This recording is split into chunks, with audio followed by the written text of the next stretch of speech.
Police station व बाजारपेठ police स्टेशनमध्ये भुसावळमध्ये अवैध धंदे जे चालू आहे सट्ट्या पत्त्याचे, दारूचे, व्याजाचे, ते बंद व्हावे यासाठी मी आज बाजारपेठ पोलीस स्टेशन व शहर पोलीस स्टेशन आता तालुक्यामध्ये पण जात आहे, हे पूर्ण निवेदन देण्यासाठी आलेलं आहे। या धंद्यामुळे गोरगरीब लोकांचे आर्थिक व भरपूर असे काही नुकसान होत आहे, जे लहान बाळांना ते सोसावे लागत आहे।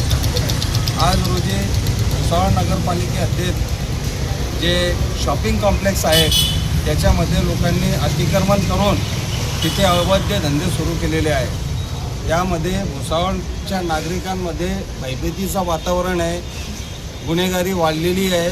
त्यासाठी मी आज बाजारपेठ पोलीस स्टेशन व शहर पोलीस स्टेशनमध्ये निवेदन देण्यासाठी आम्ही सर्व राष्ट्रवादी काँग्रेसचे तालुका अध्यक्ष, जिल्हा अध्यक्ष ओबीसी सेलचे व आमचे गटनेते सचिनभाऊ चौधरी, परतोद साहेब, आमचे फुल्लासभाऊ पगारे, माजी नगरसेवक दुर्गेशभाऊ ठाकूर वो पदाधिकारी हमें सर्व इतने जमले हैं। सर, आपको अभी क्यों ये अवैध धंधे नजर आ रहे हैं? इतने सालों से आपने आवाज़ क्यों नहीं उठाई?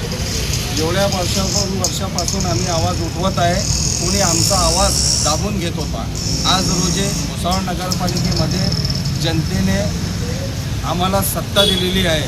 आज रोजी आम्ही ते करण्यासाठी सक्षम आहे। त्यावेळेला पण आम्ही आवाज उठवत होते, पण आमचा आवाज दाबवण्याचा प्रयत्न करत होते लोक, आणि ते पूर्ण हाईटलाईन होऊ देत नव्हते, कारण सत्ता त्यांची होती, गुंडगिरी वाढलेली होती, त्यामुळे आमचा आवाज दाबण्याचा प्रयत्न करत होते ते। आज रोजी आम्ही पूर्ण सक्षम याच्याने ताकदीने इथपर्यंत पोचलेले आहे और वो आम्ही अर्ज दिलेले आहे। सर्वप्रथम आज मी आमचे हाजी अशरफभाई यांचे आभार मानतो की त्यांच्या माध्यमातून आज सिटी पोलीस स्टेशन, बाजारपेठ पोलीस स्टेशन आणि तालुका पोलीस स्टेशन आणि DYSP ऑफिस या ठिकाणी निवेदन देण्याचं काम सुरू आहे।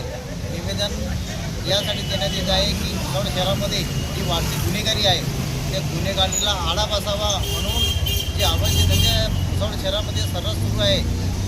नगरपालिकेचे जे संकुलन आहे त्यामध्ये अवैधरित्या सट्टा पट्टा आणि दारू विक्री, अवैध दारू विक्री याचा सर्रास वापर सुरू आहे आणि बऱ्याचशा ठिकाणी सावकारीला त्रयस्थ करून लोकांनी आत्महत्या केलेल्या आहे।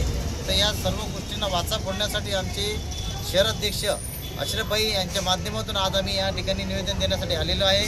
आणि जर आमच्या मागण्या जर या ठिकाणी पूर्ण नाही झाल्या तर आम्ही 26 जानेवारी रोजी उपोषणाचा इशारा या ठिकाणी आम्ही देत आहोत। आपण याच्या पुढे काय उपाययोजना केली? उल्हास जर हे धंदे बंद नाही झाले तर पुढे आपण काय ॲक्शन घेणार आहे?